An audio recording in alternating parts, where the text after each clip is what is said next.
Hey, it's Jeannie Blaha with Take a Walk with Your Angels and joyflames.com. I have this question come in every once in a while, and it's awesome. And that is, I'm feeling some presences around my space, around my children, around my pets, in my office, in my car. And who are they, and why are they picking me and my family and my space? And if I don't know them, where do they come from? So there can be a number of things. It can be that you have acquired a space that was habited by those beings prior to you, and so they're attached to that space for whatever reason. So I've seen this quite often, especially in older buildings. They get a little confused that they didn't know that they actually passed on. Maybe it was a very sudden passing. Usually that can happen with, say, a heart attack or something, which was a very sudden passing, and they are still kind of between the realms, assessing and feeling attached. If you are feeling that it's a little more dangerous, or they seem more agitated, or maybe it's depressing, those are usually coming in from, say you came home from a bar and they got attached to you from the bar, or you were in a hospital and they came home from the hospital with you, or you're using substances in your own home or office or car. And these, basically what happens is these spirits who were using these substances, it can be alcohol, pharmaceutical, street meds, or street drugs as well, where it was that they pass due to their use. Could be still showing up as liver, kidney, heart disease, and other things that their death was claimed to be of that, but it actually goes back to these substances that they were addicted to. So if you have those substances in your home, it's a really good idea to do regular clearings on your space to help prevent those spirits who are feeling very confused and anxious and depressed. To give you a very tangible example, it would be if you have somebody in your family who's on, say, antidepressants or anti-anxiety meds, and they start showing you or telling you that they're feeling some really weird things around them. It can definitely be spirits who were on those kinds of medications who ended up passing without really healing what was causing their anxiety and depression, or evolving through it, or coming to a place of peace before they exited. And so as people are using those here, maybe also not feeling really healed by them, or that they're feeling more numbed out and checked out, then those spirit entities have an easier time getting attached.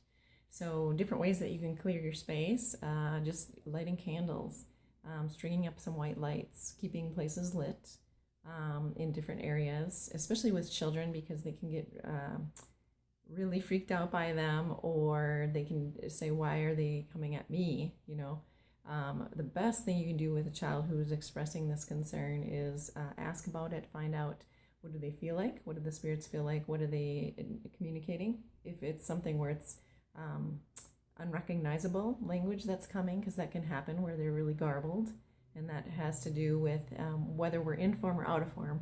However, we are traveling in our means. If a person, say for example, did have a lot of medication before they passed, they would probably sound garbled today, even in spirit.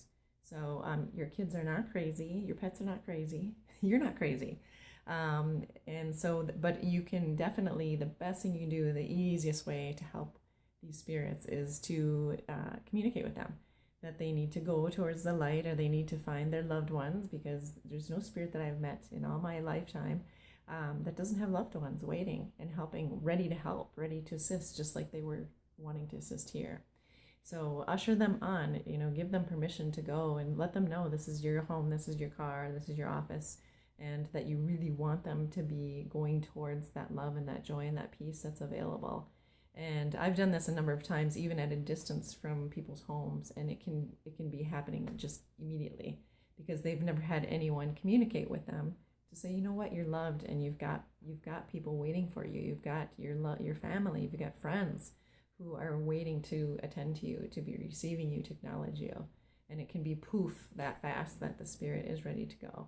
So they're confused. They get in that illusion world. If you've ever been on any kind of medications or drugs or alcohol to excess, or just regular use of it, you can remember that, that feeling of being kind of out of your body, kind of not tracking as well, not as attuned, not as present.